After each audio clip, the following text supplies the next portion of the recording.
अस्सलाम वालेकुम viewers, welcome back to my YouTube channel daily tips with Asma. आज के इस वीडियो में हम आपको बताएंगे अरूसा नाम के बारे में बहुत दिलचस्प मालूमात। अरूसा नाम का शुमार लड़कियों के नामों में होता है। अरूसा एक इस्लामी नाम है। अरूसा नाम की इब्तदाई तारीख अरबी ज़ुबान से निकलती है।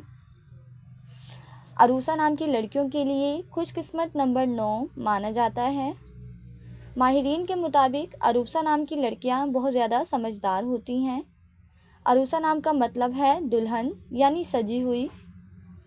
अरूसा नाम की लड़कियों में के लिए खुशकिस्मत दिनों में सोमवार और जुमे का दिन शामिल है।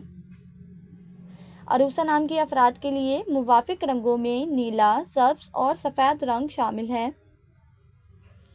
अरूसा नाम के अफराद के लिए मुवाफिक पत्थरों में मरकत पत्थर शामिल है। खुशकिस्मती वाली धातों में हिंसों के हिसाब से चांदी शामिल है। फ्रेंड्स, अगर आप अपने नाम का मतलब जानना चाहते हैं तो कमेंट बॉक्स में अपना नाम लिखें। इंशाल्लाह हम आपके नाम की वीडियो ज़रूर बनाएंगे। अपना ख्याल रखिएगा। Thanks for watching. अल्लाह हाफ़िज़।